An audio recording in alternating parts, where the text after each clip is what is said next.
artículo 42 de la ley esa, ¿no? De la Constitución.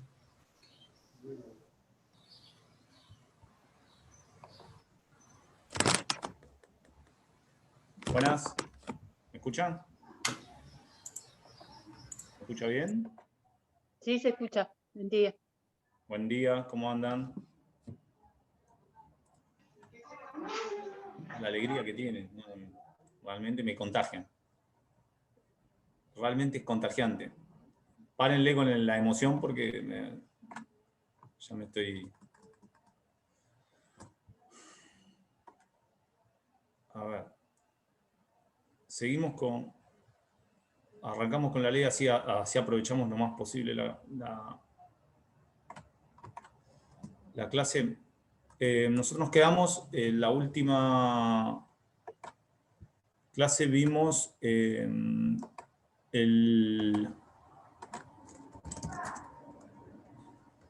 la reticencia, ¿verdad? Terminamos ahí. Terminamos reticencia y fase de declaración, lo terminamos. Así rápido.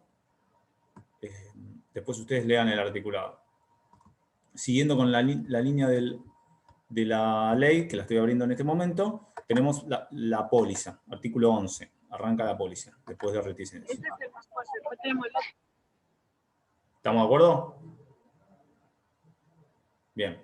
Vamos. Entonces vamos con póliza. ¿Qué es la póliza? Bueno, si ustedes buscan a distintos autores, la póliza en realidad es el instrumento probatorio por excelencia del contrato de seguros. Es el instrumento probatorio por excelencia del contrato de seguros, ¿no? En realidad va a ser el instrumento que va a presuponer la perfección, o sea, esto de la consensualidad, va a ser la prueba capital y la guía de interpretación, que es lo que dice Stiglitz. Es decir, prueba capital presupone la perfección o la constitución del contrato y va a ser su guía de interpretación. Este es un instrumento central, importante en el sistema del seguro, porque va a ser, como les decía yo recién, el que va a guiar la vida del contrato y el que nos va a dar a nosotros todas las pautas para interpretarlo, para aprobarlo y para pasar la línea de vida de la ejecución del contrato. Por lo tanto, la póliza tiene centralidad. Ahora, ustedes lo vieron antes cuando vimos los caracteres del contrato de seguros, que yo les conté que el contrato de seguro en realidad era consensual, no era un contrato real, porque incluso la propia ley lo dice en el artículo 4, tiene existencia previa al momento de la emisión de la póliza. Es decir, los efectos, o sea, se consolida, se perfecciona el contrato antes incluso de la emisión de la póliza. La emisión de la póliza es una de las obligaciones que integran a la aseguradora, pero no es la garante o la presunción de la existencia del contrato. El contrato puede existir aún sin emitirse la póliza. Y eso lo dice claramente la ley. Ahora, si nosotros leemos el artículo 11, se los voy a leer, dice el 11, el contrato del seguro solo puede probarse por escrito. Sin embargo, todos los demás medios de prueba serán admitidos si hay principio de prueba por escrito. Y después habla, bueno, del asegurador entregará al tomador una póliza debidamente firmada, con redacción clara. Ahora lo vamos a ver, que es la formalidad en la póliza, más que nada. Pero fíjense que el artículo referido a la póliza, lo primero que dice es que la prueba del contrato de seguro. Y esto es importante, es muy importante, porque va a ser para ustedes una herramienta central como abogados. Es decir, el marco probatorio, si bien, acuérdense, yo les dije recién que la prueba capital del contrato de seguros es la póliza central, el instrumento probatorio por excelencia. Sin embargo, la prueba del contrato del artículo 11 no te exige como prueba exclusiva o prueba tasada la póliza, sino que te dice que tiene que probarse por escrito o tiene que ser por cualquier otro medio probatorio, siempre que haya principio de prueba por escrito. Bueno, aquí ya tenemos una formalidad ad probationem. Fíjense que ya impone una formalidad. Nosotros cuando veíamos que el contrato de seguro, y si ustedes leen Alperin, Stiglitz, el que ustedes quieran, que hablan de que es un contrato no formal, pero bueno, acá tiene una formalidad ad probationem. Ya vimos que este contrato masivo y cláusulas predispuestas hace que en su mayoría tenga la exigencia de determinadas solemnidades. Bueno, esta es una, el artículo 11. Esta es una... Profe, ¿puede decir que es Yo había leído que no es formal, pero es formal en los términos probatorios, ¿puede ser? Exactamente, hay autores que dicen lo que usted acaba de decir, porque en la realidad es así. Por eso se dice que tiene una formalidad ad probationem o en términos probatorios. Porque sí o sí tiene que ser prueba escrita o principio de prueba por escrito. Ustedes que ya deben haber visto procesal civil, se deben acordar, o elementos de actuación profesional, o cualquiera que esté vinculadas con derecho procesal, se deben acordar que el principio de prueba por escrito era alguna declaración o un instrumento probatorio que permita probar o reconocer determinadas circunstancias y que sean atribuibles al titular, ¿verdad? De alguna manera, sin ser la prueba escrita por excelencia ni un contrato, son atribuibles de esta forma, ¿no? Fíjense que exige principio de prueba por escrito o escrito. ¿Qué sería, por ejemplo, un principio de prueba por escrito? ¿Qué se le ocurre a ustedes? A ver, Ingracia. El pago. Yo como sabía que iba a preguntar usted. El pago. El pago, ¿y cómo lo acredita? Pago. El cuponcito que te da el seguro. Claro, bueno, ahí tiene una forma. O la propuesta, por ejemplo, o quizás algunas otras instrumentos escritos que me permitan a mí después construir el relato de la existencia del contrato. Si tengo la póliza, por supuesto, instrumento probatorio por excelencia, la verdad que la póliza ahí cumple todos los requisitos que debe tener y es un instrumento probatorio por excelencia. Ahora, si no tengo la póliza, sí o sí la ley me va a exigir que tenga un principio de prueba por escrito y después el resto del contrato lo puedo aprobar con otros medios de prueba, por ejemplo con testigos, testimonios que digan, personas que digan sí, es verdad, celebró este contrato, prueba de todo tipo, pero sí o sí la ley me va a exigir que haya principio de prueba por escrito, para aprobar que la existencia del contrato, ¿no? Recuerden esto, que existió, que yo celebré el contrato de seguro entre la aseguradora y el asegurado tomador. ¿Estamos de acuerdo? Bien.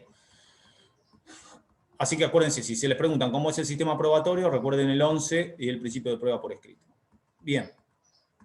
Ahora, ¿qué pasa con la póliza? ¿Cómo es el contenido de la póliza? Ya sabemos que la póliza es importante, es el instrumento probatorio por excelencia, pero no es la única forma de probar la existencia del contrato de seguro. La existencia del contrato de seguro la pruebo con principio de prueba por escrito o por medio escrito, y cualquier otro medio de prueba. Bien. La póliza. ¿Qué dice el artículo 11? El artículo 11 primero establece la obligación del asegurador de entregar la póliza, de emitir y entregar la póliza. Hay una obligación del asegurador. El asegurador o empresa aseguradora tiene que entregar la póliza y si no lo hace, el asegurado puede demandarlo, puede requerirle la entrega de la emisión y si no, demandarlo judicialmente para que entregue la póliza. Por eso se entiende que son obligaciones que se constituyen después incluso nacen antes del perfeccionamiento del contrato. Fíjense que una vez que perfeccioné el contrato, como ustedes saben es un contrato consensual, con el simple acuerdo de voluntad de las partes, nacen obligaciones para ambas partes, la aseguradora y el asegurador, para el asegurador pagar el precio, para la aseguradora emitir la póliza y un montón de otras obligaciones más. ¿Estamos? Bien. Puede ser demandada coercitivamente a su cumplimiento por parte del asegurado o tomador. Bien.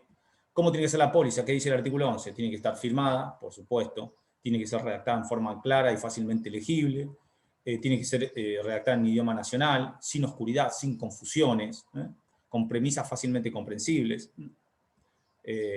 Cuestión que si no va a pedir esto tutelado, no solamente por la 17418, sino también por las normativas que son relacionadas con la ley del consumidor. Además, dice el artículo 11 que la póliza debe contener nombre y domicilio de las partes, esto está todo en el artículo, interés o persona asegurada, esto está todo en el artículo 11, los riesgos asumidos, fíjense todas las características, acuérdense que va a ser la guía de interpretación y de prueba del contrato. El momento o el plazo a partir del cual se asuma el riesgo y por cuánto tiempo, la prima o cotización, sea un seguro comercial o un seguro mutual, la suma asegurada, que esto es, como yo les conté la vez pasada, la materialización del interés asegurable, y las condiciones generales del contrato.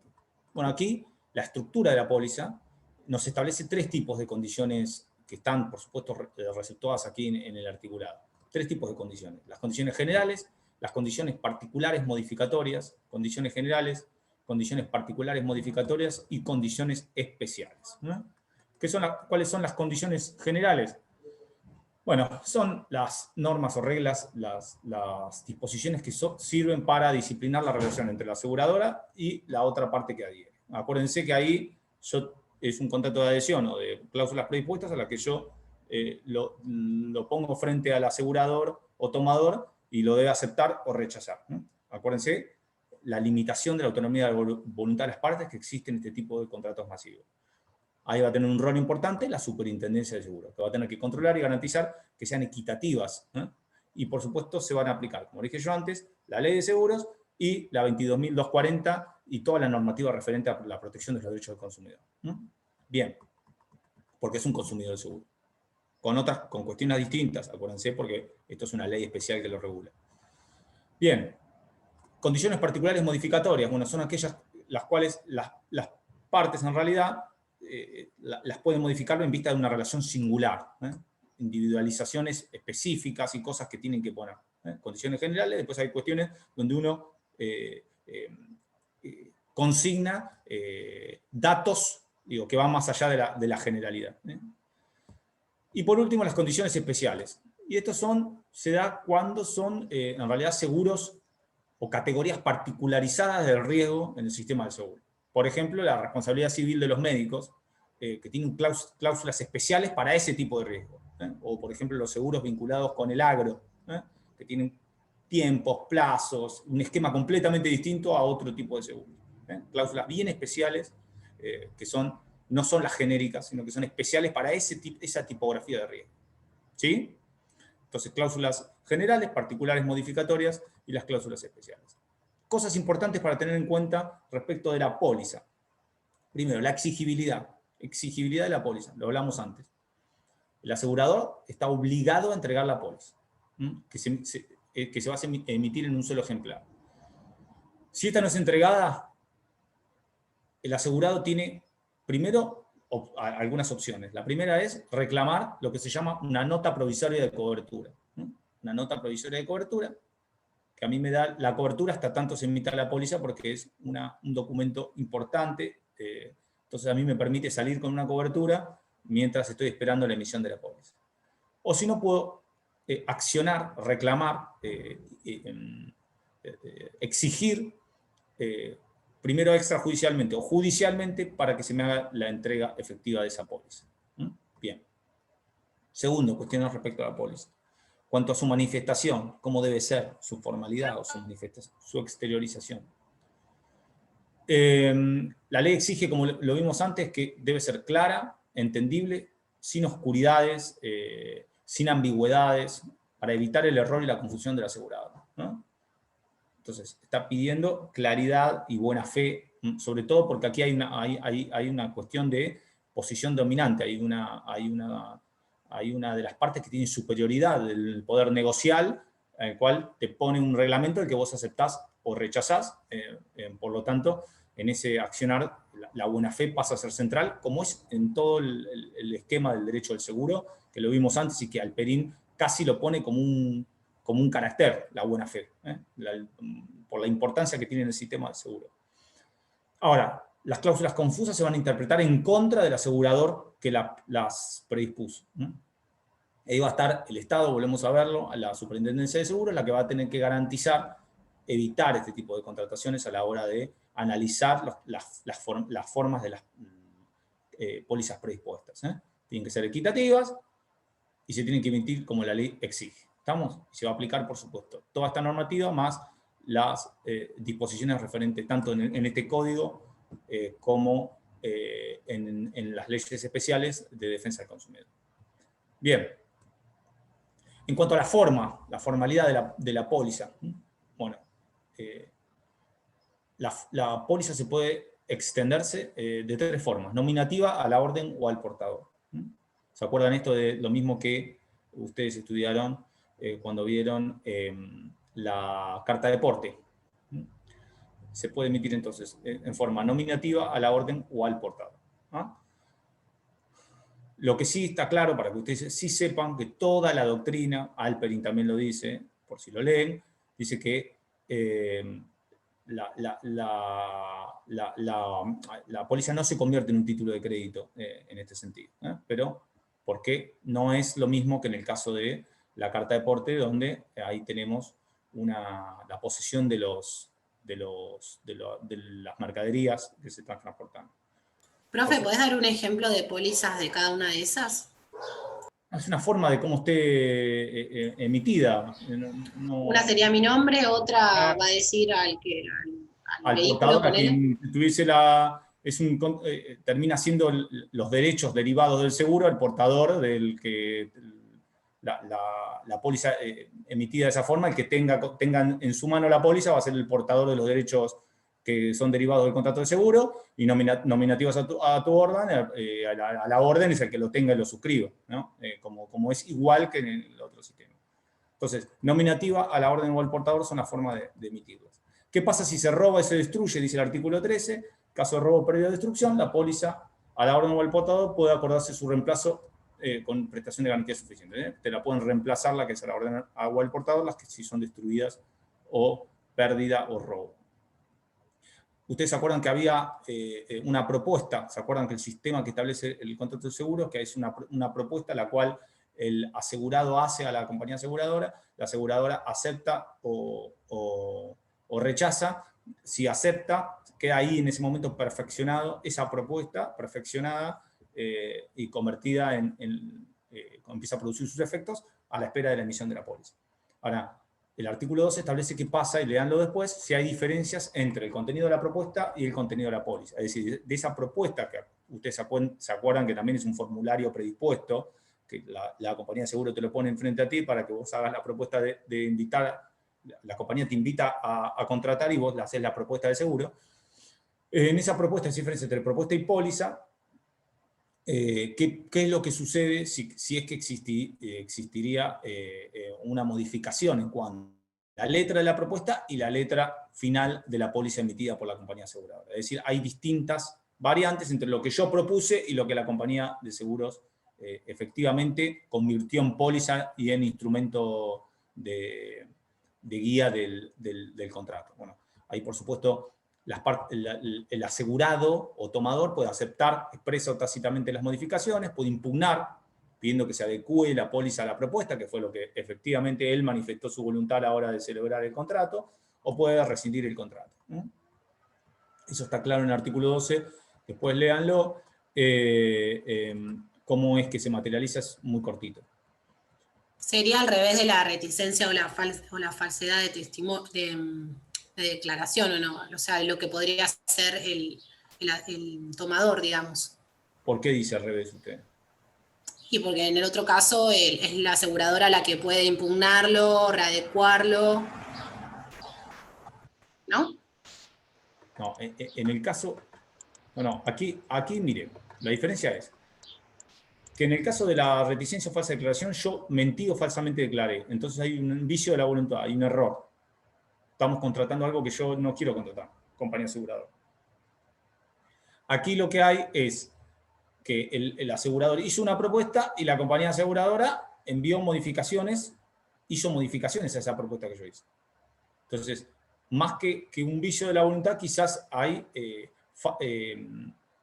yo puedo, ante esa situación que me modifican, hay una modificación, sería más a posteriori. En el otro caso, digamos, que yo mentí antes de que empiece la relación. En este caso, esto estaría más vinculado o más relacionado, no digo que sea lo mismo, porque no es lo mismo, porque en realidad la propuesta me la envían y yo debí conocerla, o sea, tengo la oportunidad de rechazarla, aceptarla, es más, se establece cómo es que se debe hacer, es más similar a lo que es la variación del estado de riesgo ya más adelante. Yo cambio, al principio la relación estaba bien configurada y después cambio las características del riesgo una vez que ya nació la obligación de forma propia, digamos, sin ningún tipo de vicio o no viciada. Bien, eso en cuanto a la póliza.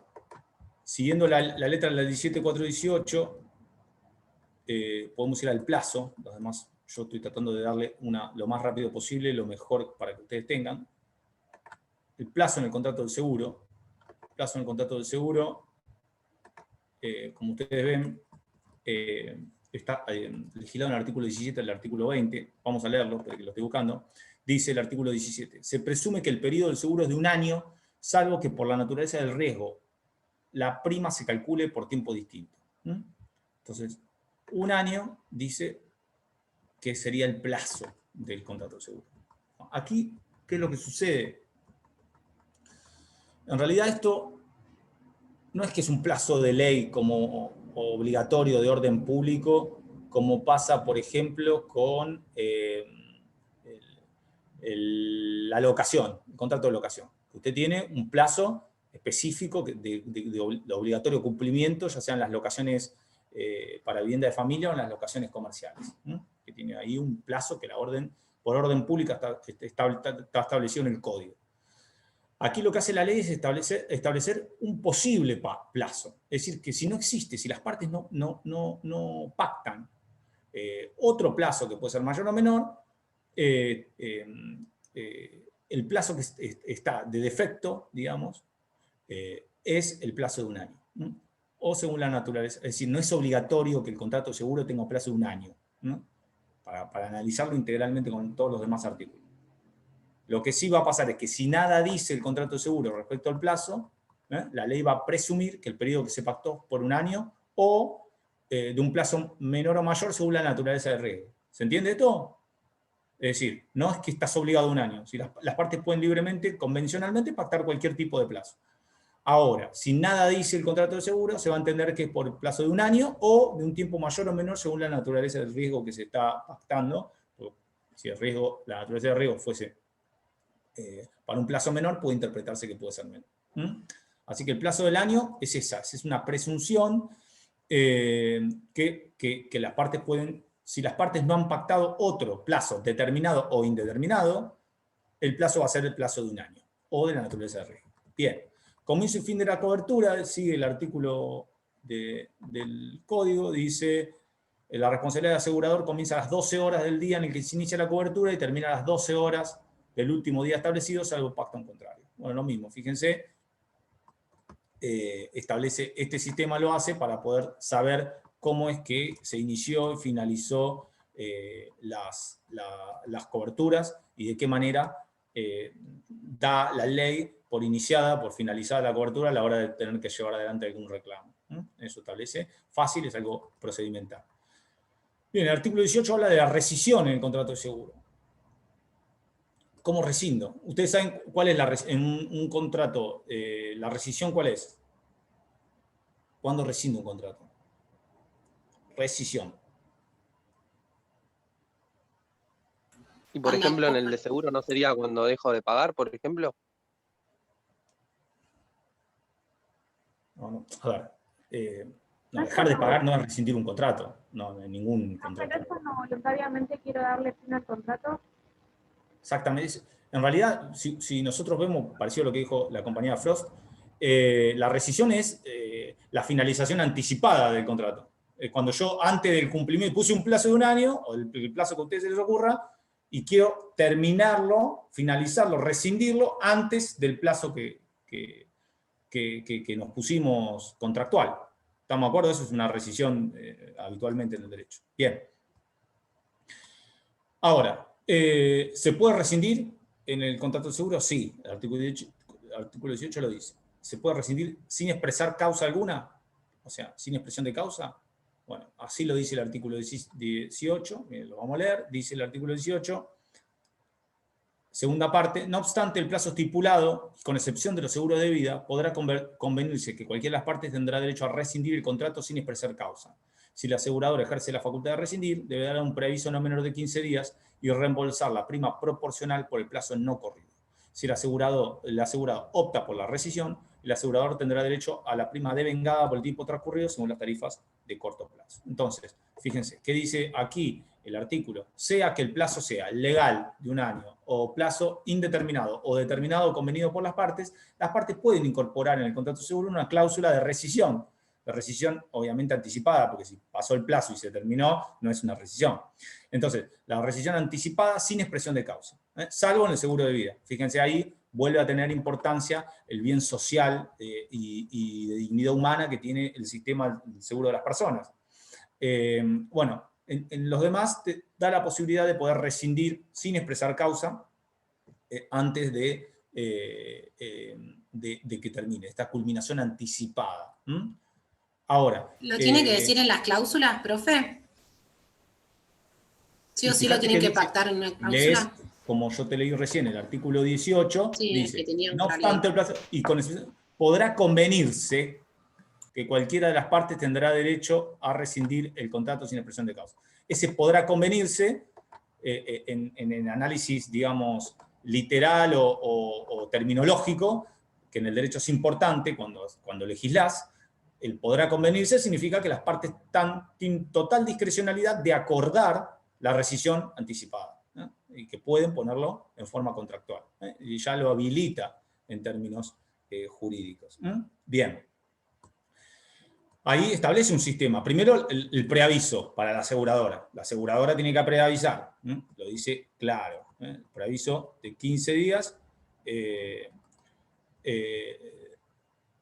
no menor de 15 días, perdóname, como dice el artículo 18, para el asegurador. ¿Estamos? Tenés que preavisar. ¿Querés rescindir? Tenés que preavisar. ¿Esto por qué es? También, bien social y económico del contrato del seguro. Yo te tengo que avisar porque vos estás protegiendo ese interés legítimo con el que tenés una relación económica ilícita, y si yo no te aviso y después te rescindo, puedo generarte un perjuicio patrimonial, ¿eh? Saquen el seguro de personas que ya vieron cómo protege distinto, en forma diferente al sistema mercantil. Pero bueno, al seguro de daños. Pero fíjense acá, claramente te dice preavisar por 15 días al asegurador. Ahora, ¿el asegurado tiene la obligación del preaviso? No. Claramente lo dice la ley. Esto, obviamente, ¿por qué está impuesto al asegurador? Porque se entiende que es la parte débil de la contratación. Ahora sí, en los dos casos, tanto el asegurador como la aseguradora, pero sobre todo en el asegurador, tanto doctrina como jurisprudencia entienden que el ejercicio de esta capacidad y esta cláusula de rescisión, es decir, de terminación anticipada del contrato, tiene que ejecutarse, como ustedes imaginarán, en forma no abusiva ni contraria a la buena fe. Es decir, el artículo 138 tiene que interpretarse con restrictiva buena fe y ejercicio no abusivo, sobre todo de parte del asegurador. Bien, fíjense que también cómo establece la devolución de las primas, si está ya cobrada o por cobrar, depende de quién sea el que ejerce la rescisión. Dice que el asegurado tiene derecho al reembolso de la prima abonada en forma proporcional al plazo no corrido, tiene derecho al reembolso de la prima que yo pagué en forma proporcional al plazo que no corrió, es decir, donde no estuvo asumiendo ningún riesgo, me rescindió y no asumió más riesgos, ¿no? Y el asegurador tiene el derecho a reclamar el reajuste de la tarifa conforme al plazo efectivamente transcurrido del contrato, ¿tá? Lo que te va a dar una tarifa de corto plazo, ¿estamos de acuerdo? Siempre va a pagar donde ambas partes garantizaron el cumplimiento de sus obligaciones y sus contraprestaciones durante el contrato. ¿Estamos? Para tratar de evitar que haya un posible enriquecimiento ilícito, ya sea del asegurado, que se sirvió de un riesgo que asumió la empresa cuando había una rescisión, o de la aseguradora que se quedó con la prima abonada que no correspondía porque no cumplió con el objeto de él, que es asumir los riesgos. ¿Se entiende esto? Bien. Esto es en cuanto a la rescisión. En cuanto a la prórroga o renovación del contrato de seguro, plazo, acuérdense, 1 año, es presumible, yo puedo poner el plazo que quiero, las partes, convencionalmente, determinado o indeterminado, pero si no puse plazo, es el de 1 año o más o menos, más largo o más corto, depende la naturaleza del riesgo. Prórroga o renovación del contrato de seguros, está en el artículo 19, el contrato de seguro, por supuesto, se puede renovar o prorrogar, expresa o tácitamente. ¿Estamos? Dice el artículo 19, vamos a leerlo, pero que se los busco. Dice el 19, la prórroga tácita prevista en el contrato solo es eficaz por el término máximo de un periodo de seguro, salvo en los seguros flotantes.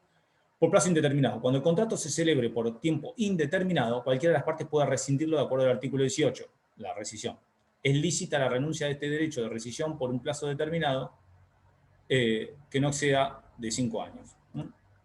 Bien, ¿qué significa esto ahora pasado a castellano? Bien, ¿esto qué significa? Dijimos se puede prorrogar o renovar expreso tácitamente. En la prórroga expresa, o sea, expresamente yo quiero prorrogar, no hay límites legales, o sea, yo puedo prorrogar las veces que yo quiera el contrato. ¿Estamos? La que se expresa, lo que yo me presento y digo quiero seguir otro periodo más y otro periodo más. De hecho, hay muchas veces que no tiene ningún límite la ley. ¿Se entiende esto? ¿Cuál es la prórroga expresa? La que yo le digo, el asegurador, la aseguradora, los dos decimos queremos seguir. Ahora, la tácita, sí, la ley establece un límite, que es un periodo, como máximo. ¿Y esto por qué es? Porque si yo, imagínense, si yo la prórroga tácita la hago ad eternum, puede ser que yo me encuentre metido en un contrato del que no me puedo salir, sea asegurador o sea asegurado, porque tácitamente se me va prorrogando. Entonces, un solo periodo. Si yo quiero después prorrogar el contrato, tengo que hacerlo en forma expresa. Tácitamente, una sola vez. Estamos en lo que establece la ley. Por supuesto, esta norma no puede ser dejada por las partes, así que evitar esta cosa de que la cláusula se convierta en abusiva y que se afecte el equilibrio negocial de la relación negocial todo tiempo que el asegurador, que es el que te predispone y te pone el contrato de seguro, va estableciendo una cláusula de renovación ad eternum que quizás puede ser en perjuicio de un contrato del que vos te querés salir. ¿Estamos? Perfecto. Bien. Seguimos con la línea del articulado. Vamos a la grabación del estado. Vamos a ver caducidad, muy cortito. Nos va a quedar agravación del estado de riesgo y prescripción. A ver, caducidad. Artículo 36 de la ley 17.418. Si voy muy rápido, párenme, lo hago para que tengan la mayor cantidad de contenido para el miércoles. Bien, caducidad. Artículo 36 de la 17.418. Dice la 17.418. ¿Qué es la caducidad? ¿Alguien sabe qué es la caducidad? A ver, ¿algún valiente? La extinción de un derecho por el transcurso del tiempo. Está muy bien lo que usted dice. Está rumbeado. Bien. Es decir, el sistema del seguro establece extinciones de derechos por el transcurso del tiempo, específicamente pensadas en en finalizar y darle previsibilidad y operatividad al sistema. Esto de la extinción de un derecho por el periodo del tiempo, esto en el derecho o no en el derecho al seguro, se hace pensando con un criterio de seguridad jurídica. ¿Qué quiere decir? Todas las caducidades y la prescripción también, que tienen similitudes y diferencias, la similitud que tienen es la extinción de una acción o de un derecho, por supuesto, en algunos casos una acción de un derecho por el periodo del tiempo, o la adquisición de un derecho por el periodo del tiempo, porque también está la prescripción adquisitiva, están pensados con un criterio no de justicia, sino con un criterio de seguridad jurídica. Nadie piensa que yo pierda un derecho es algo justo. El sistema lo hace por esto que digo yo, por darle celeridad, operatividad, seguridad al sistema. Entonces me hace perder un derecho a mí por no usarlo. Si yo no lo usé, el castigo o la sanción, entre comillas, indirecta que me pone la ley, es si yo no hago uso de ese derecho, lo pierdo. No hago uso de esa acción, la pierdo. Está pensado en esto, ¿no? Como le decía yo, en la eficiencia jurídica, en la seguridad y eficiencia jurídica. Bien. Aquí en el sistema de seguros son importantes las caducidades, porque va a haber derechos que van a caducar por el no uso en el transcurso del tiempo. Bien, dice la ley caducidad, y habla de caducidad convencional. Cuando por esta ley no se ha determinado el efecto del incumplimiento de una carga u obligación impuesta al asegurado, las partes pueden convenir la caducidad de los derechos del asegurado si el cumplimiento obedece a su culpa o negligencia de acuerdo al siguiente régimen. Establece el régimen, ¿no? Si la carga o obligación de incumplirse ante el siniestro, el asegurador deberá alegar la caducidad dentro de un mes de conocido el incumplimiento. Cuando el siniestro ocurre antes de que el asegurador alegue la caducidad, solo deberá la prestación en cumplimiento que no influyó en el acreecimiento. ¿Qué es esto entonces? Decíamos recién, hay una sanción que establece el derecho positivo, que yo no ejercí un derecho subjetivo o un medio de defensa contra una pretensión. ¿Estamos de acuerdo? Eso es lo que pasa aquí. Entonces yo pierdo el derecho, ese derecho por no ejercerlo. Es una sanción indirecta. Claramente es una sanción indirecta. Ahora habla, cuando uno lee el artículo 36, solamente pone como sujeto pasivo de la caducidad al asegurado. Fíjense, no habla del asegurador. Generalmente es así. Entonces, es así, y así lo dice la doctrina, lo dice la jurisprudencia, lo dice nuestra ley. Entonces hay dos reflexiones. Una, no pueden ser modificadas sino a favor del asegurado, las caducidades, acuérdense que puede ser convencional, las partes pueden pactar en el contrato de que si pasa un periodo de tiempo y yo no hice ejercicio del derecho, lo pierdo. Y dos, nada impide que se establezcan cargas y obligaciones convencionales para el asegurado también. Es decir, ¿es el asegurado? Sí. ¿Pueden ser modificadas en su favor? Sí. Son convencionales. Dos, ¿puedo ponerle cargas o obligaciones convencionales al asegurador? Sí, también. Si quiero, puedo ponérselas. Porque esto es todo convencional. ¿Qué va a pasar? Y lo va a dar ejemplo. Es decir, ese transcurso de tiempo sin ejercicio de ese derecho me va a poner esta sanción legal o convencional que se le va a poner al asegurado o al asegurador porque no cumplí con una carga que me impuso la ley y por lo tanto hago que pierda un derecho. Entonces voy a perder el derecho, me va a caducar el derecho por esa situación. Para explicarlo. La caducidad en el contrato de seguros, ¿no?, va a ser una sanción. Es una sanción de origen legal o contractual. La ley me va a decir, me va a sancionar con esa caducidad, o la convención, el acuerdo entre partes me va a sancionar. Se me va a imponer al asegurado o al asegurador, para dar un marco doctrinario, si esto lo leen en Alperin, lo va a decir así, lo lean en el libro que digan. Entonces, se me impone al asegurado o al asegurador por el incumplimiento de una carga que me impuso la ley o el contrato. Es decir, yo incumplí una carga que me impuso la ley, entonces se me va a caducar ese derecho. Esa caducidad ya puede ser, por ejemplo, por una acción o una omisión en información o de conducta. Bien, ejemplos. Le doy ejemplos de cargas en los cuales, en casos de que sean incumplidas, traen la caducidad. Por ejemplo, la denuncia de la agravación del estado de riesgo, artículo 38. Un ejemplo del asegurado, le pongo ejemplos del asegurado. Denuncia de la agravación del estado de riesgo. Ahora lo vamos a ver rapidito.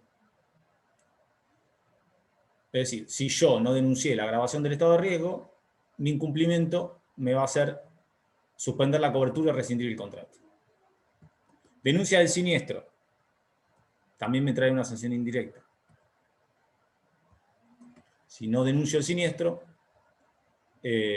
puedo perder el derecho a ser indemnizado.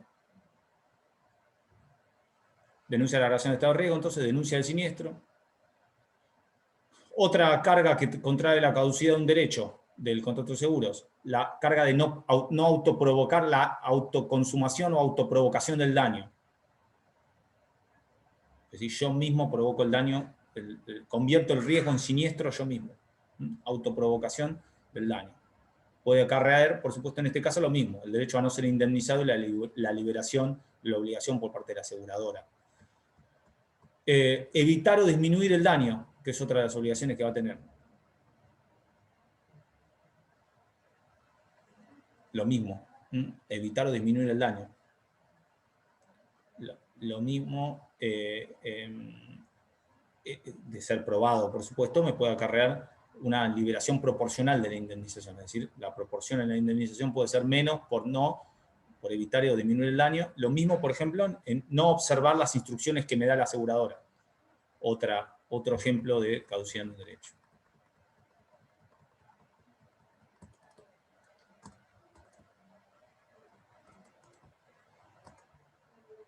Vamos a ver, en el caso del asegurador, Vamos con ejemplo del caso del asegurador. Y el asegurador tiene la carga de expedirse dentro de los 15 días respecto a la propuesta de prórroga. Si pasan esos 15 días y no se expidió, perdió el derecho a rechazarlo y se da por aceptado el contrato. El asegurador tiene la carga de impugnar dentro de los 3 meses al contrato por reticencia o falsa declaración. 3 meses tiene, ¿se acuerdan? Desde que se entera o que toma conocimiento de la circunstancia falsamente declarada o omitida. 3 meses para impugnar. No lo hace, caduca el derecho a ejercer la reticencia o falsa declaración o impugnar por falsa declaración o reticencia.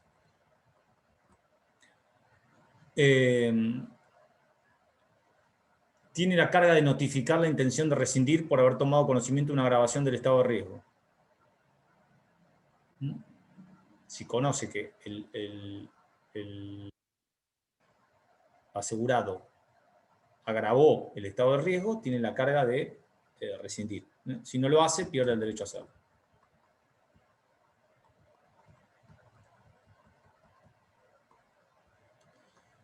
¿Cuál es el efecto principal de esta caducidad? Es la extinción del derecho. No lo va a poder hacer más. Se le pasó la reticencia, no lo va a poder volver a hacer, y lo mismo en el caso anterior, no va a tener derecho a indemnizar. ¿Por qué existe este sistema de cargas caducidades? Bueno, lo que busca ahí, ustedes piensen que en un sistema técnico-económico, que es la base del seguro, como lo vimos, los presupuestos técnicos del seguro, lo que hace es establecer una especie de mecanismo sancionatorio, promotor, motivante, de esta estructura técnico-económica, lo que hace que tu conducta requerida, la que te exige la ley, te trata de fomentar la buena conducta o la buena fe a través de imposición de sanciones si es que no las incumplís. Porque si vos no cumplís el sistema como está establecido, el sistema técnico operativo del seguro es completamente inviable. Por eso es que establece este sistema de caducidades. Algunas legales, que la establece la ley, y otras convencionales, que pueden estar establecidas en el contrato, en el marco de lo que dice el artículo 36. ¿Sí? Después lean los artículos, lo vamos pasando rápido, para que ustedes tengan una línea, que es, o por lo menos lo más importante para la cátedra, después lean el articulado. Con el artículo o demás que lean estamos bien. Si vimos caducidad, vemos la otra cara de la extinción, como dijo el compañero, que no me acuerdo quién fue, de la extinción de las acciones o de los derechos por el transcurso del tiempo, por la adquisición, que es la prescripción. La prescripción en el contrato de seguro está regulada en el artículo 58 y 59. Vamos a buscarlo. Espérenme, lo busco.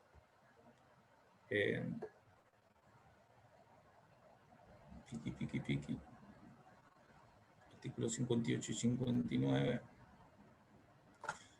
Dice el artículo 58.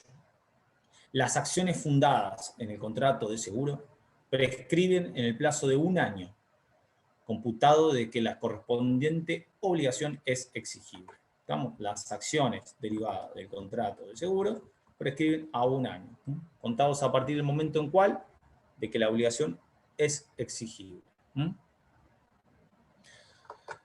Bien, el segundo párrafo dice que cuando la prima sea pagada en cuotas, se establece que el plazo comienza a correr en el momento de la última cuota, y en el caso del crédito tácito, a que el asegurador intimó el pago. Todo esto es para configurar, en el caso en particular, a partir de qué momento la obligación es exigible. ¿Estamos de acuerdo? Entonces, es a partir del momento de que la obligación es exigible. Bien. ¿Qué pasa acá respecto a la prescripción entonces? Primero, 1 año. Este sí es un plazo legal. Este sí es un plazo legal de orden público. Las acciones fundadas, acuérdense, no es que prescribe, como me han dicho alguna vez en algún examen, el contrato prescribe, el nacimiento del contrato. Imagínense que el nacimiento del contrato no prescribe. ¿Estamos de acuerdo? Lo que van a prescribir son las acciones fundadas. Es decir, a partir del momento en que la obligación se convierte en exigible del contrato, yo a partir de ese momento nacen acciones que yo puedo accionar para reclamar coercitivamente que se me cumplan las disposiciones del contrato. Esas acciones que nacen del contrato, cualquiera de las que ustedes se imaginan que nazcan del contrato de seguro, como por ejemplo, el cumplimiento de la indemnización, para que me paguen la indemnización del siniestro, por ejemplo, tengo 1 año para ejercerlas. Si pasa ese año sin que yo ejerza o pulse jurídicamente la exigencia de esa acción, la exigencia del cumplimiento de la obligación, prescribe. Un año.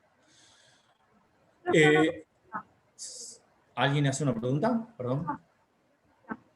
No se escucha. ¿La flexibilidad está dada desde el momento que hago la denuncia o desde el momento del siniestro? No la escucho, perdón. No escucho nada. No sé Desde si el momento ¿ustedes de que escuchan? no sé. ¿Me escuchan? No, se escucha muy mal, Leticia. Si querés, escribila y la leamos en voz alta nosotros. Bueno. No se escucha. Después escribíla y ahora después la contesto cuando termino. Entonces, nosotros tenemos, a partir del momento, en los seguros de daños y perjuicios, por el momento que la obligación se convierte en exigible, dice con claridad el artículo 58, un año.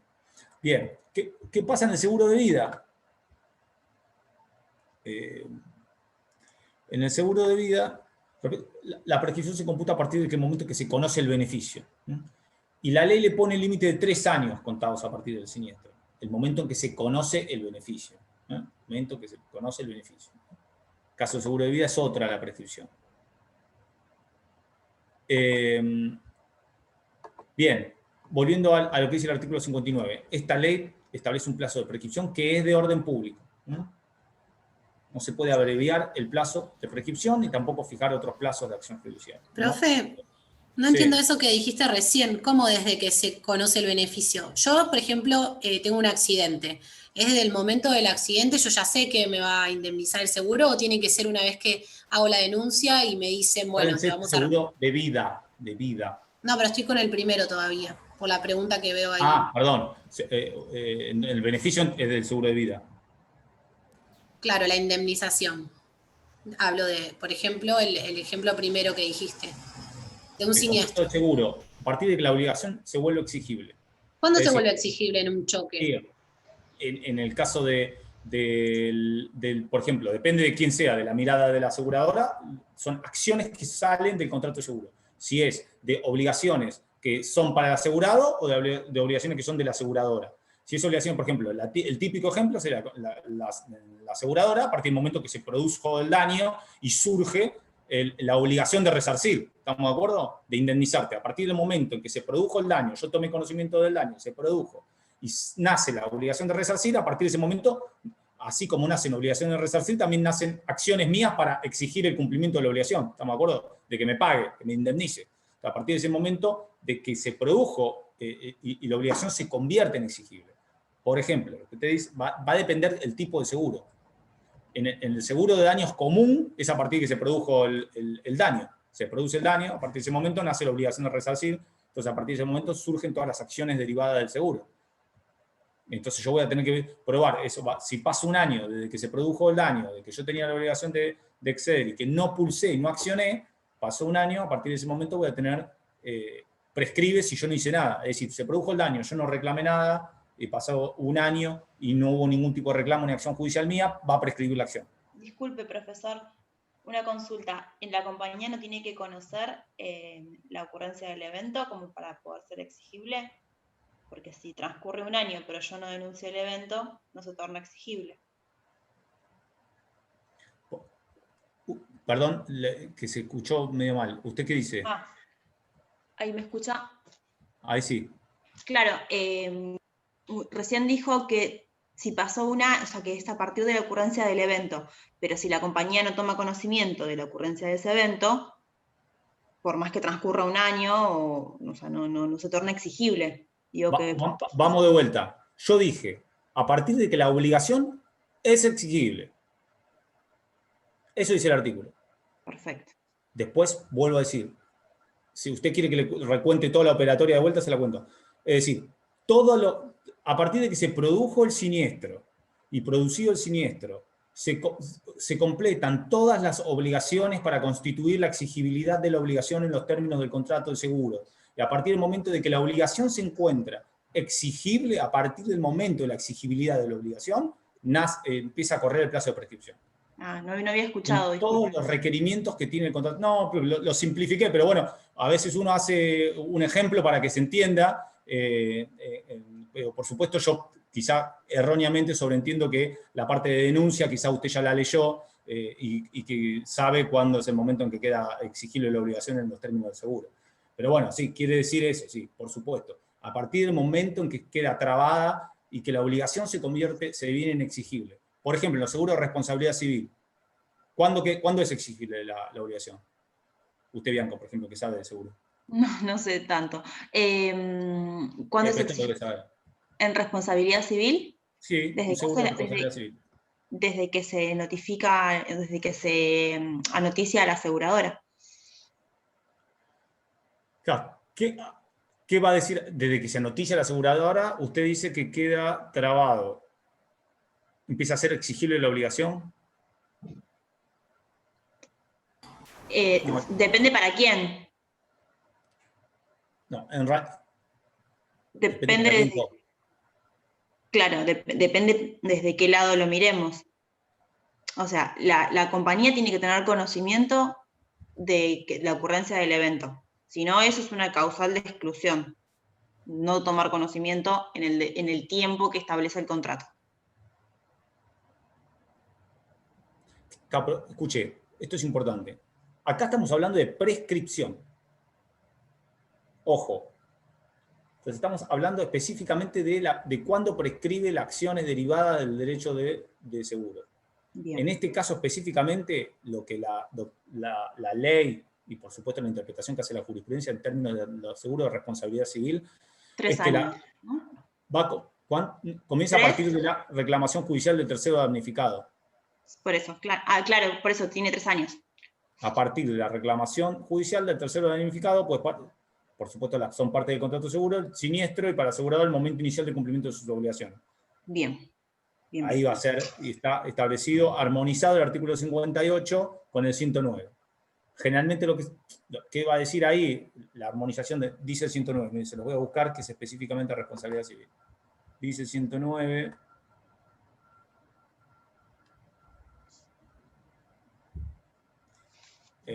el asegurador se obliga a mantener indemne al asegurador por cuanto debe a un tercero en razón de la responsabilidad prevista en el contrato a consecuencia de un hecho acaecido en el plazo convenido. Este es el seguro de responsabilidad. Fíjense, a diferencia del daño, debe mantener indemne al asegurado por cuanto a un tercero en razón de la responsabilidad prevista en el contrato. Yo mantengo indemne al asegurado de lo que ha sucedido respecto a un tercero.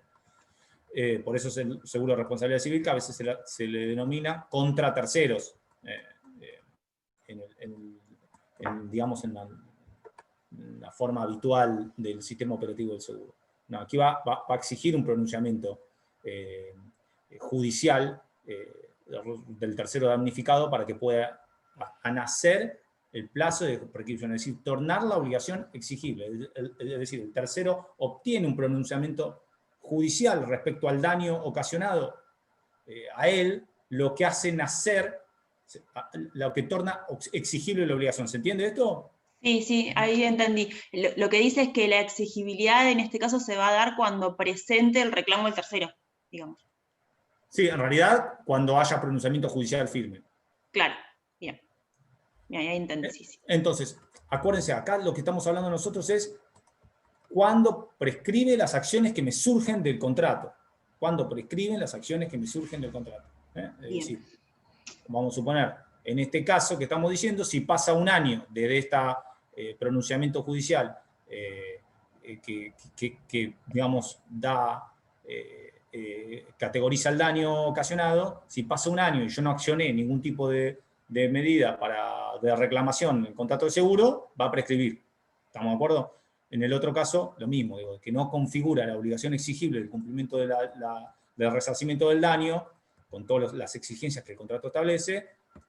Si pasa un año, por supuesto, no voy a poder exigirlo. Acuérdense, el plazo es de un año es el plazo que establece el contrato de seguro. Le digo porque hay todo un debate jurisprudencial y doctrinario respecto a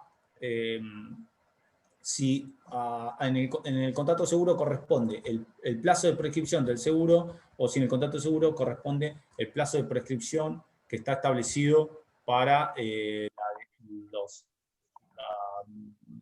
defensa de los derechos del consumidor. Ustedes saben que la prescripción de defensa del consumidor es de 3 años, por lo tanto es Sí. un plazo más grande, que es el artículo 50 de la 24.240, que va a establecer un plazo más largo en cuanto a las acciones derivadas del contrato que sean involucradas en defensa y protección del consumidor. Aquí el contrato seguro establece uno, y hubo todo un debate que tiene algunas discusiones jurisprudenciales muy grandes, de grandes representantes del derecho argentino en términos de defensa del consumidor, diciendo que si en realidad el consumidor del seguro debería tener un plazo mayor, que es el de 3 años, ¿no? Hoy se aplica el plazo anual, que es el plazo especial por ley. Bien, seguimos vamos a agravación de estado de riesgo, así terminamos las cosas más importantes de la esperen que lo busco, agravación del estado de riesgo. Disculpe, profesor. Sí. Hola. Entonces, en este caso, ¿aplicaría el plazo del contrato y no el de defensa del consumidor? ¿Cómo sería eso? Perdóneme. Lo último que mencionó, porque me quedé en la parte que decía que la doctrina estaba, discutiendo el tema de si aplicaba el plazo de los 3 años o el plazo de 1 año del contrato de seguro. Sí, se aplica el contrato de seguro. Sí. Gracias. No, por favor. El del 58. Bien. Acá tengo la ley 17418, la agravación del estado de riesgo, es artículo 37 al 45. Búsquenlo si lo tienen en la ley. Artículo 37 al 45. Esperen que me saltó una publicidad. Artículo 37 al 45. Vamos a leer el 37. Dice: toda agravación de riesgo asumido que, si hubiese existido al tiempo de la celebración, a juicio de peritos, hubiese impedido el contrato, modificado sus condiciones, es causa especial de rescisión del mismo. Fíjese que tienen similitudes con la reticencia o falsa declaración. ¿Estamos de acuerdo? Si leen la letra del 37. ¿Sí? ¿O no? Bien. ¿Estamos? Bien. ¿Qué diferencia le encuentran? Si tuviesen que encontrar la diferencia.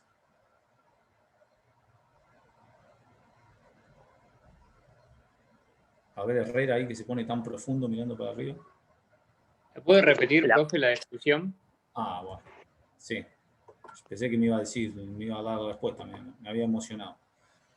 Toda agravación del riesgo asumido que, si hubiese existido al tiempo de celebración, a juicio de peritos, hubieran impedido el contrato o modificado sus condiciones, es causa especial de rescisión del mismo. Que acá no lo conocía antes. Espere, gracias, que lo quiero escuchar a Herrera. La reticencia se da previo a lo que sería la conformación del contrato, digamos, y la agravación del riesgo se da posterior a la celebración. Perfecto, muy bien, exactamente. Tenemos un vicio de la voluntad, y acá no hay un vicio de la voluntad. Es decir, las partes contrataron el objeto que sabían que estaban contratando, con las contraprestaciones exactas, ¿no? Sin ningún tipo de ocultamiento ni falsa declaración. Lo que pasa es que a posterioridad se agravó el estado de riesgo, ¿no? Y fíjense, otra coincidencia que tiene, la segunda diferencia, es que habla de rescisión, ya no habla de nulidad. ¿Estamos de acuerdo? O anulación. Habla de rescisión.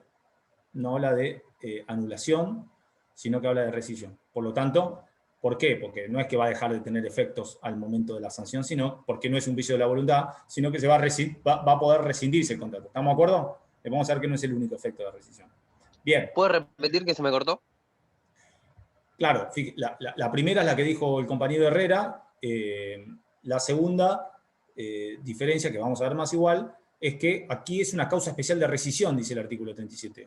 No de nulidad o anulación. O acuérdense que yo les dije que si bien el artículo 5 dice que el contrato es nulo, en realidad no es nulo, es anulable. El asegurador va a poder elegir entre la anulación o entre readecuar el contrato en los términos que correspondan, ¿no?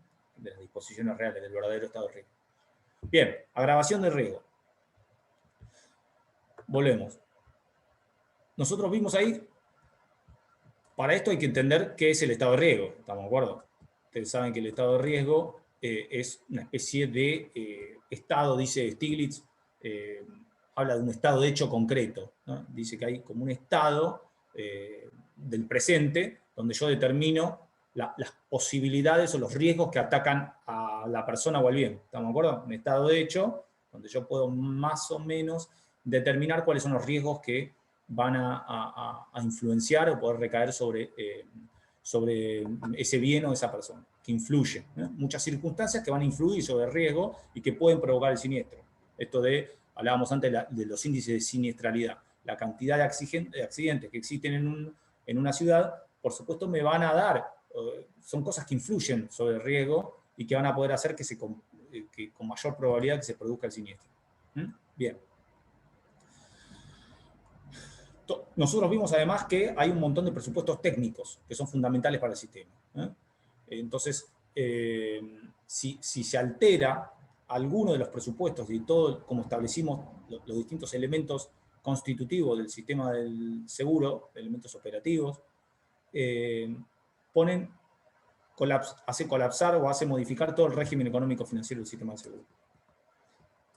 Prima, riesgo asegurado, suma asegurada. Todos, acuérdense que tenían una relación de equivalencia, yo hablaba de homogeneidad, de estandarización, de análisis y clasificación de los tipos de riesgo de las sumas aseguradas, que según cómo lo hayamos analizado, te van a dar el esquema del sistema. Bien.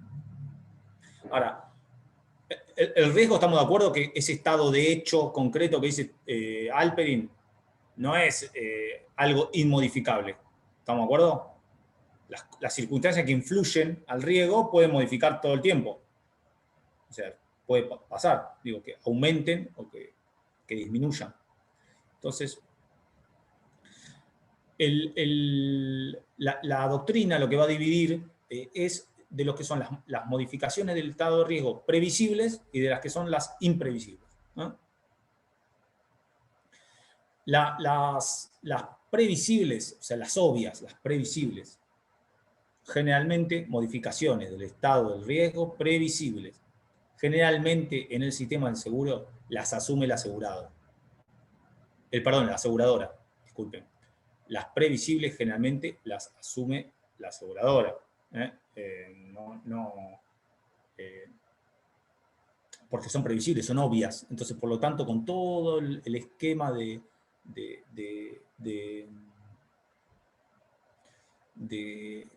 estadístico te lo dan. Por ejemplo, en los seguros de vida, la vejez.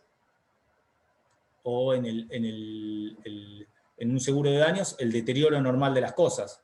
Puede deteriorarse, ¿estamos de acuerdo? Ahora, las imprevisibles, eso es previsible.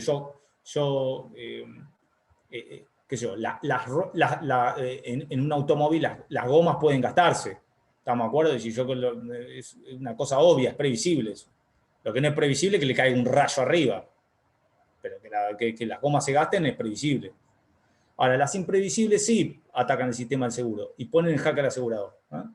Por tanto, el sistema ahí te pone cargas al asegurado, ya lo vimos con la caducidad. Le va a imponer cargas al asegurado por todo este sistema de buena fe técnico, operativo, económico, que hace que el asegurado me tenga que mantener el estado de riesgo. Es una de las obligaciones que va a tener el asegurado. Yo tengo que, como la contracara de la agravación del estado de riesgo es el deber que tiene el asegurado de mantener el estado de riesgo, no modificarlo por un hecho personal sería, el mantenerlo, no modificar vos por un hecho personal. Y la carga de informar cualquier tipo de alteración del estado de riesgo, ya sea por un acto suyo o por un acto del tercero. ¿Se entiende esto? Es decir, las cosas previsibles son obvias, no va a tener que mantener el estado de riesgo del uso de la goma. ¿Estamos de acuerdo? Pero hay otras cosas que sí, él tiene que avisar si modifica. Por ejemplo, lo que hablamos antes. Si yo contrato un seguro en un distrito chico y me mudo a uno de alta siniestralidad. Ahí estoy modificando, estoy agravando el estado de riesgo. Después el uso esas son imprevisibles, nunca pudo imaginar. O, por ejemplo, de un auto para uso común o personal, lo convierto en un auto profesional. Por ejemplo, a uso profesional. Yo estoy agravando el estado de riesgo. Tengo mucha mayor probabilidad de que el riesgo se convierta en siniestro de una forma o de la otra. Pero yo tengo que primero mantener el estado de riesgo, no modificarlo en un hecho personal. Y después, cualquier alteración del estado de riesgo, que se haya pasado por un acto mío o de tercero, tengo que informarla. Inmediatamente informarla.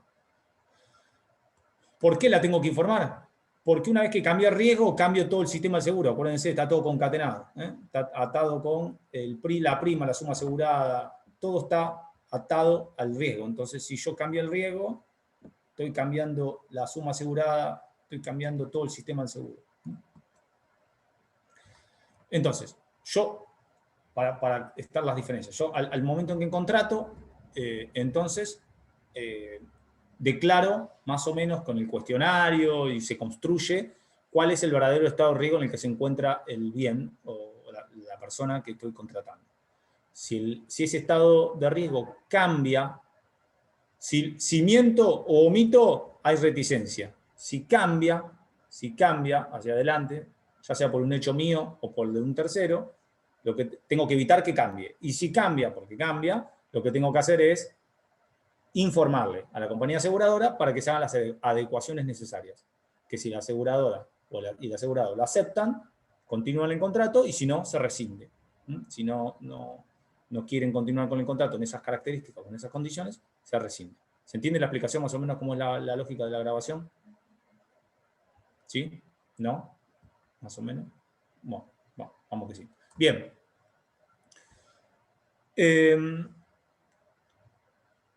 Para dar más o menos cuáles son las exigencias para que configure agravación, las exigencias que establece jurídicamente hablando. Primero, la variación tiene que influir en el riesgo. Uno, la variación tiene que influir en el riesgo. Lo que yo varié tiene que influir en el riesgo. Segundo, esa influencia tiene que ser trascendental o importante, lo mismo que en la reticencia. La variación del estado de riesgo tiene que influir en el riesgo. Segundo, la influencia tiene que ser trascendental o importante. Tercero, esa influencia o esa modificación tiene que ser duradera, no es un segundo. No es que vine a Mar del Plata a saludar y me vuelvo de vuelta al distrito chico. Tiene que ser duradera. Cuarto, tiene que ser posterior a la celebración o conclusión del contrato. ¿Estamos? Si no, estaríamos en una reticencia. Tiene que ser posterior a la conclusión del contrato. Y por último, esa influencia, esa modificación, ese cambio de hecho personal o del tercero, tiene que aumentar la probabilidad o la intensidad de riesgo. Tiene que aumentar la probabilidad o intensidad de riesgo. Bien. ¿Cómo sería nuestro sistema legal? Yo te lo voy explicando, esto está todo celebrado en el artículo 37, 38. Fíjense, el 38 dice, el tomador debe denunciar al asegurador las agravaciones causadas por un hecho suyo antes de que se produzcan y las debidas de un hecho ajeno inmediatamente después de conocerlas. Entonces, primera cuestión es, el tomador o asegurado tiene que denunciar el agravamiento del estado de riesgo. Esto es una carga que la ley le impone. Tiene que denunciar. Basta la denuncia realizada, si fuese una situación múltiple y hubiera varios asegurados o tomadores, la hecha por uno solo vale para cumplir con la carga de todos. ¿Estamos? Tiene que denunciar. ¿Cómo denuncia? Denuncia que se agravó el estado de riesgo. ¿Esto se entiende? ¿A alguno me haga que sí? Sí. Al telechea, ahí está, vamos. Yo sabía que usted no me iba a dejar solo. Entonces, denuncia. Se agravó el estado de riesgo, tiene que denunciarlo. ¿Cómo denuncia? Lo denuncia, la hace frente al asegurador. Dice la doctrina o analiza, ahora quizás la compañera Bianco, que trabaja en compañía aseguradora, no va a poder contar cómo lo vive ella como experiencia personal. La doctrina dice que no sería en principio, no produciría efectos si se realiza ante un productor de seguros o un asesor de seguros. Son de las opciones o probabilidades que no los pone, ¿no? Exige que sea ante la compañía de seguros. Eso dice en principio la doctrina, pero en la operatoria puede ser distinto. Diga, Bianco, dale que tiene ganas de decirlo. No tenía ganas. Pero igual también tiene responsabilidad el productor. ¿Cómo? Se la escuchó todo cortada,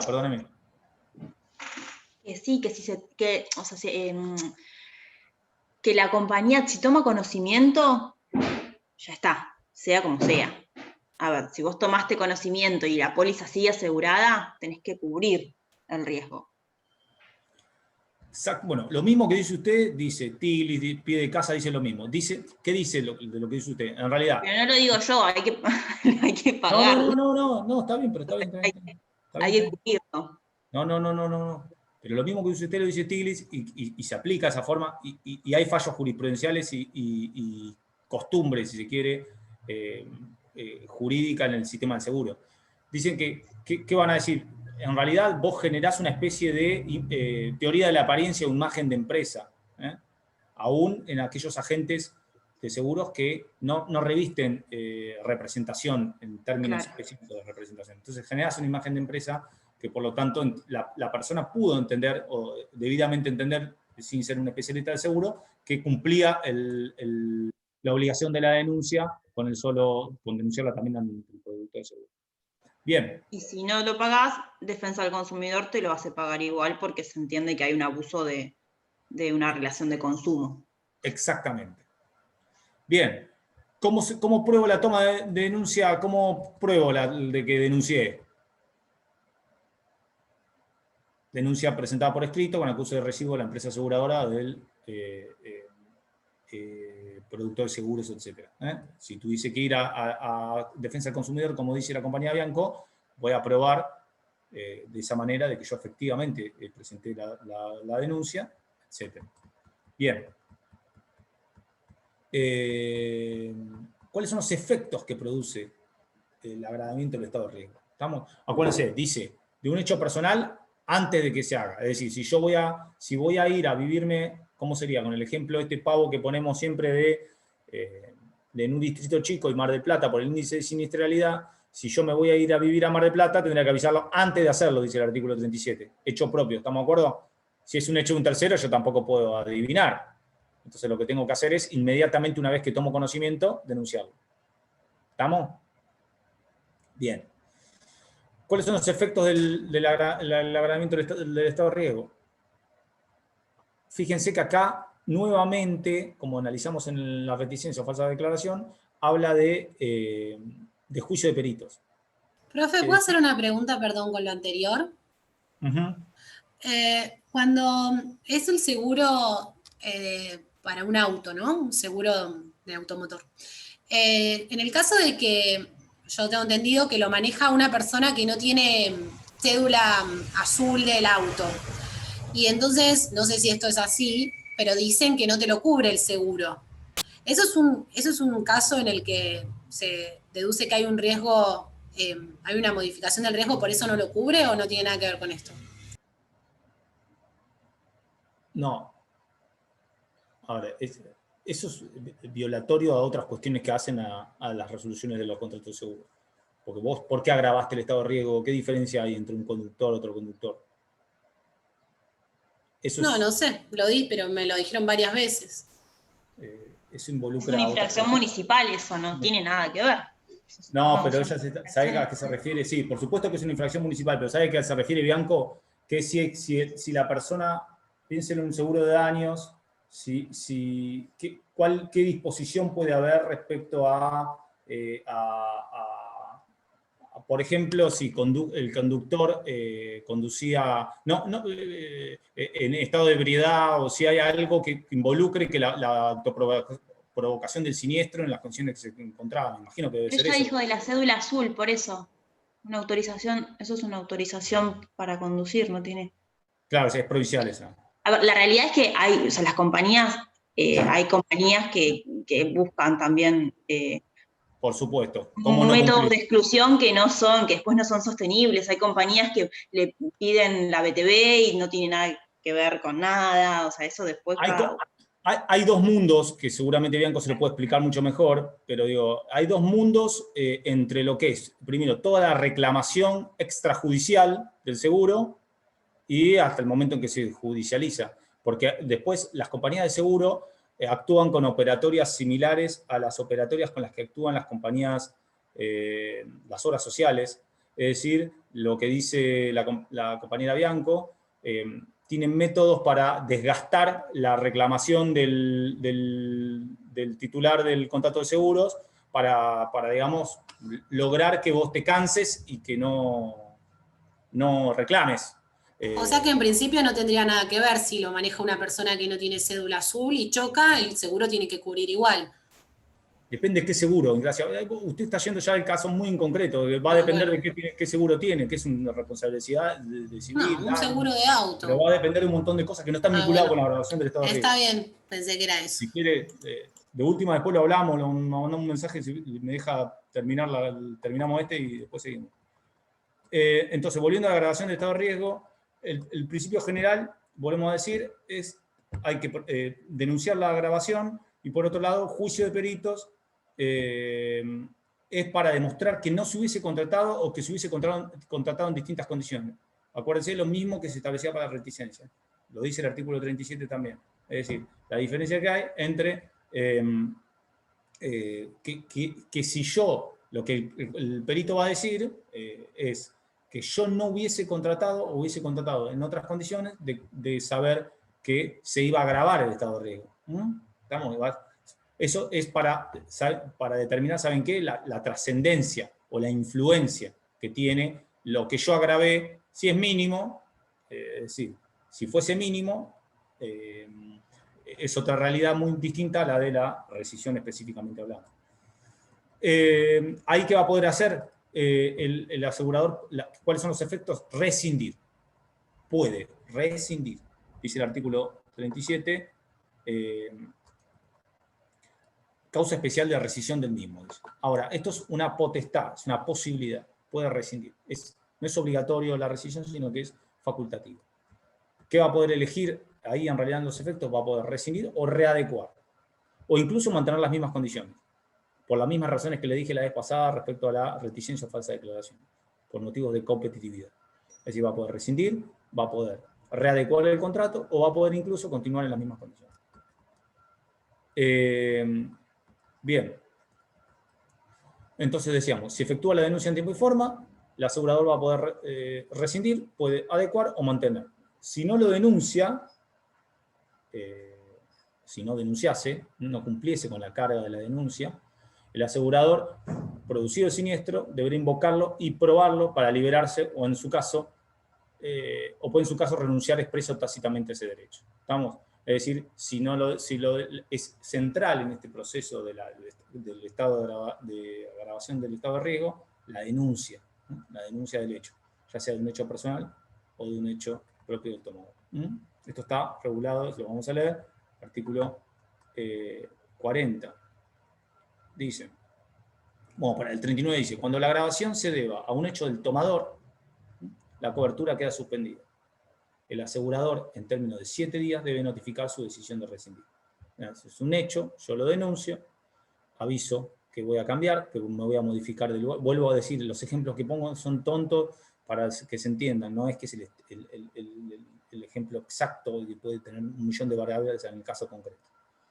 La versión del estado de riesgo, entonces, se debe a un hecho mío, mudé el automóvil de un lugar de bajo nivel de siniestralidad a uno de alto, a partir de ese momento voy a desempeñarme ahí, lo informo a la aseguradora suspende la cobertura por 7 días, y en el término de 7 días tiene que notificarme si rescinde, o si seguimos en las mismas condiciones, o si readecúa el contrato, ¿no? Va a tener que tomar una decisión.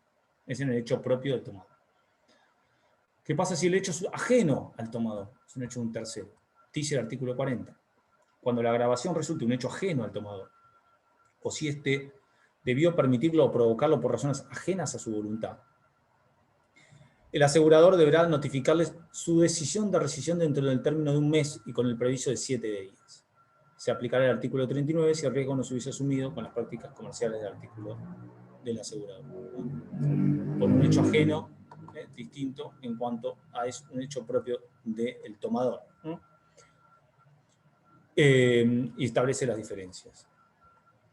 La mora en la notificación tiene por efecto que el asegurador no cubre el siniestro si este se produce subsistente a la agravación del estado de riesgo, excepto que el asegurador incurra en omisión o demora sin culpa, o que el asegurador conocía la grabación al tiempo de hacerse la denuncia, esas serían las exclusiones. Si se produce y yo no denuncié y se produce siniestro, libera al asegurador, la mora en la denuncia. ¿Estamos? Es importante, ya vimos, central en el sistema la denuncia. Y ya sea derecho del asegurado tomador o de un tercero. Acuérdense, en el primer caso, si es propio, se suspende la cobertura, plazo de 7 días, y tiene que rescindir, readecuar o continuar. Si es de un tercero, como vimos, no se suspende la cobertura, tiene que probarlo el asegurador del derecho del tercero, y se puede rescindir dentro de lo que vimos con el preaviso que establece la ley en el artículo 40. Eso sería en el caso específicamente en los casos del hecho propio y del hecho de un tercero. ¿Qué pasa con la prima? ¿Qué es lo que sucede con la prima? Si la grabación fue denunciada correctamente, ya sea del propio tomador asegurado o de un tercero, y se rescinde la decisión del asegurador, la rescisión del contrato, tiene derecho a la prima proporcional del periodo transcurrido hasta la rescisión. Tiene derecho entonces a la prima proporcional del periodo hasta la rescisión. Si fue hasta el mes 7, y en los tiempos fue hasta el mes 7, va a tener todo lo proporcional en los plazos en que se cumplió el contrato. En el caso de que no se denuncie la grabación del estado de riesgo, si no se denunció, ahí tiene derecho al periodo completo pactado. Todo el periodo pactado. Fíjense aquí, de vuelta, la prima pasa a ser una forma de sancionatoria en este sistema también. Es decir, pasó toda ¿cómo se llama? El periodo, yo no denuncié, por lo tanto, lo que hace la ley es dejarle o permitirle al asegurador que pueda quedarse con toda la prima. Bien. Dice el 42, respecto a la extinción del derecho a rescindir, dice, el derecho a rescindir se extingue si no se ejercen los plazos previstos, el derecho a rescindir se extingue si no se ejercen los plazos, o si la grabación ha desaparecido. Fíjense que aquí, como habíamos visto antes, en cuanto al paso del tiempo y cómo el sistema económico operativo del seguro establece un montón de caducidades, prescripciones, o acá entonces, si en forma expresa puede ser antes o después de la grabación, se puede dejar claro en la cobertura ¿cómo sería esto? En la cobertura del seguro, que las agravaciones del riesgo puede haber un reajuste automático de las primas y que no se rescinde, o sea, la no rescisión, el reajuste automático en caso de agravación del estado de riesgo. ¿Se entiende esto? Es decir, típico de la modalidad del seguro, como decíamos antes. Y el 42 va a establecer incluso lo que va a ser una especie de renuncia tácita del derecho a rescindir. Es decir, si no lo ejerciste durante el plazo que te establece, ya sea que sea un hecho que agrava el estado de riesgo personal del asegurado tomador o de un tercero, bueno, te da esa probabilidad de que caduque, que se rescinda o caduque el derecho en forma tácita. Excusación de la grabación. Hay excusación de la grabación. Dice en artículo 43. Las disposiciones sobre la agravación del riesgo no se aplican en los supuestos en que se provoque para precaver el siniestro o atenuar sus consecuencias o por un deber de humanidad genéricamente aceptada. Es decir, yo en realidad agravé el estado de riesgo para evitar un siniestro, para evitar que se produzca el siniestro, y lo agravé, o para que las consecuencias sean menores. Por ejemplo, se da mucho en los seguros contra incendios, por ejemplo, el que generó algunos daños, agravando el estado de riesgo, tratando de evitar que se produzca el siniestro o para disminuir sus consecuencias. O por un deber de humanidad, salvar una vida, por ejemplo. Por supuesto que acá va a estar la dificultad probatoria, ¿no? O sea que el asegurado o tomador va a tener que probar que todo esto que pasó, ¿no? Va a ser una dificultad. Pero la ley, en el artículo 43, establece con claridad las excusaciones. Esta Esto que es en realidad una mirada del sistema del seguro, la grabación del estado de riesgo, tiene su contracara que también constituye una carga del asegurado, como vimos recién. Es decir, es una carga del asegurado, ¿por qué? Porque en realidad le impone al asegurado tener que, 1, mantener el estado de riesgo, carga 1, mantener el estado de riesgo de la celebración del contrato. Segunda carga, denunciar cualquiera de los hechos, ya sea propios antes de que suceda, o de los terceros inmediatamente que sucedió, de hechos que agraven el estado de riesgo. ¿Tiene otras cargas el asegurado? Sí, tiene. La carga de informar el acaecimiento del siniestro, lo que se produce siniestro, lo que dijo la compañera Bianco, tiene la carga de informar que se produjo el siniestro. 2, tiene la carga de informar los daños sufridos. 3, tiene la carga de prevenir el siniestro, un poco la contracara de lo que decíamos recién, que es también excusación en la variación del estado de riesgo. 4, tiene carga, lo que se llama la carga de salvamento o la carga de evitar o disminuir los daños sufridos. Son como cargas importantes que establece el sistema. La obligación principal que va a tener es la del pago de la prima.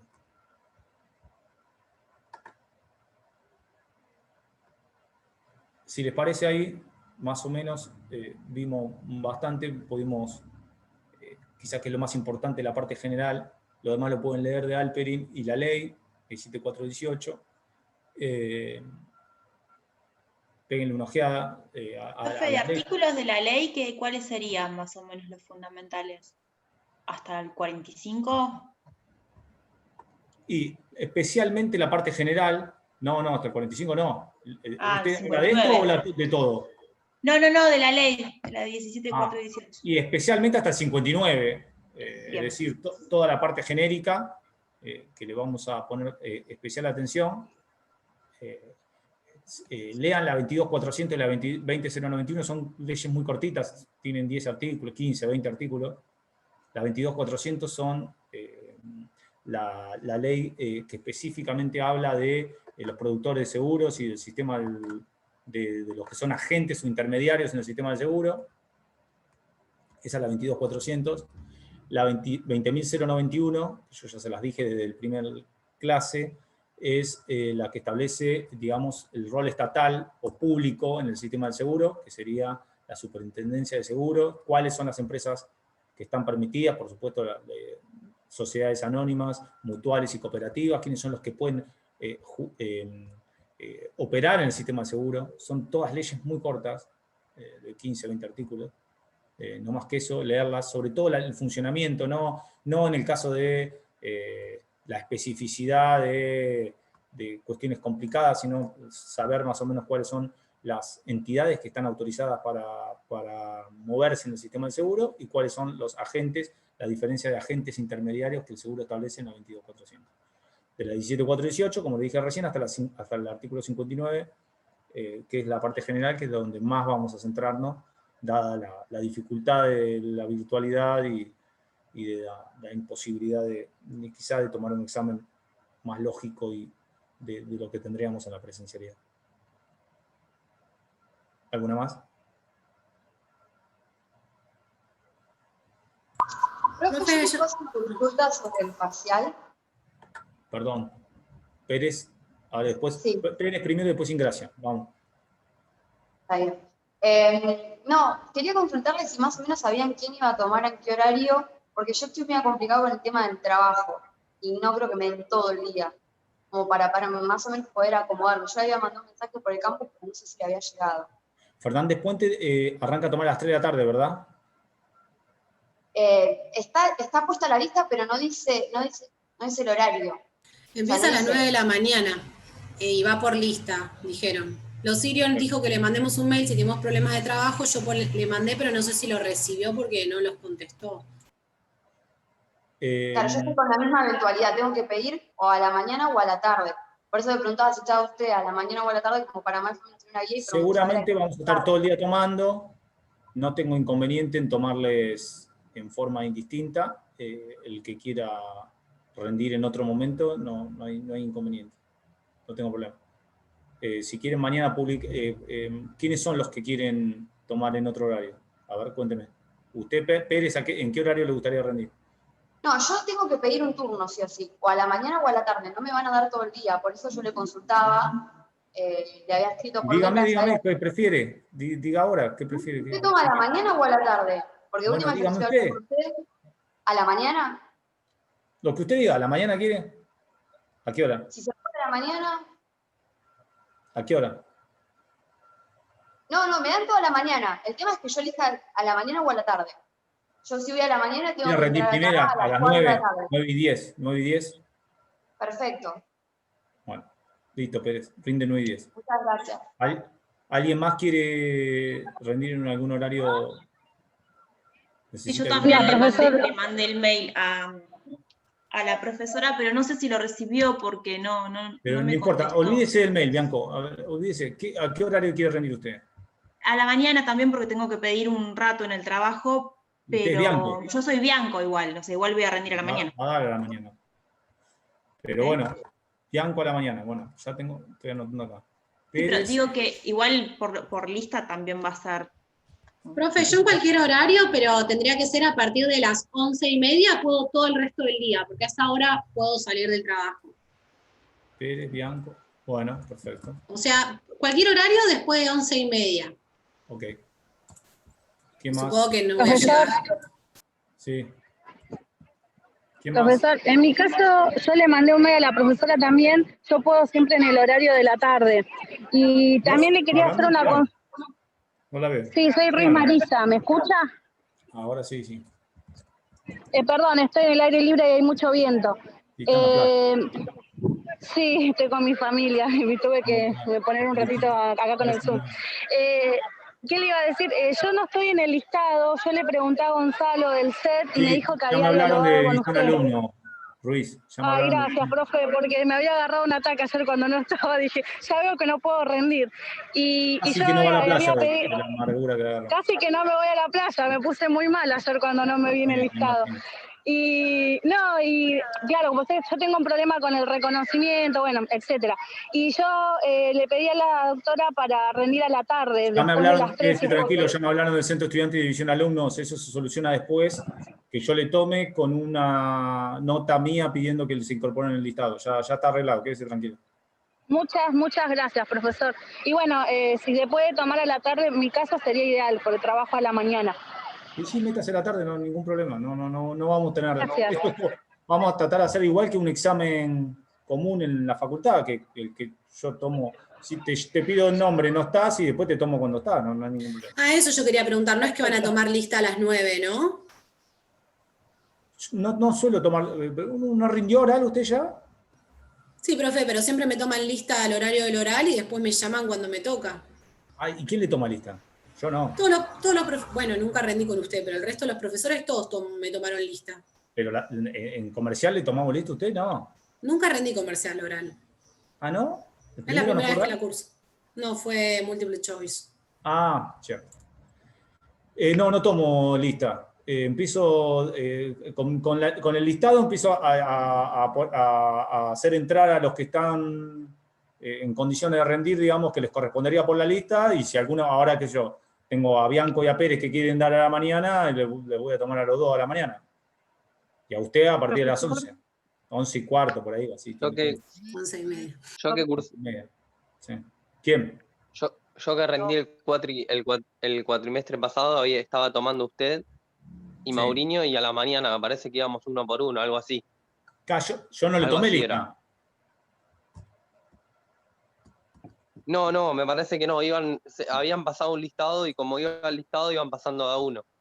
Exactamente, va a ser igual. Profe, ¿le puedo hacer una pregunta de seguros? Sí. La diferencia Profe, entre... Espere, vamos a decir, terminamos las preguntas, justo si les parece, estaba de terminando. examen. Espere. Terminamos todas las preguntas que estén vinculadas con examen, a qué hora vamos a rendir, etcétera, y pasamos a algunas, si quieren. Yo le quería avisar, profesor. Sí, Justo Telechea, estaba- dígame. Sí, no importa, no. Vamos, diga, Telechea. Sí, yo le mandé a los sirios y a mí sí me respondió que voy a rendir entre las 9 y las 11 de la mañana. Ahí ya lo anoto igual, ya lo estoy anotando acá, quédese tranquilo. Bueno, gracias. Entre las 9 y las 11, bárbaro. ¿Qué más? Operativo. ¿Qué más? Ahí había un caballero que quería hablar. ¿Quién era? Hola, ¿no? No, yo que por el apellido igual seguramente me da la mañana, pero también necesitaba preferencialmente a la mañana, pero bueno, el apellido es C, así que seguro me toca la mañana. Ok, Pinoza, dale. De 9 a 13. ¿Está bien? Entre Sí, las 9 y las más 13. o menos de 9 a, sí, de 9 a 10 y media, más o menos, si puede ser, sería genial.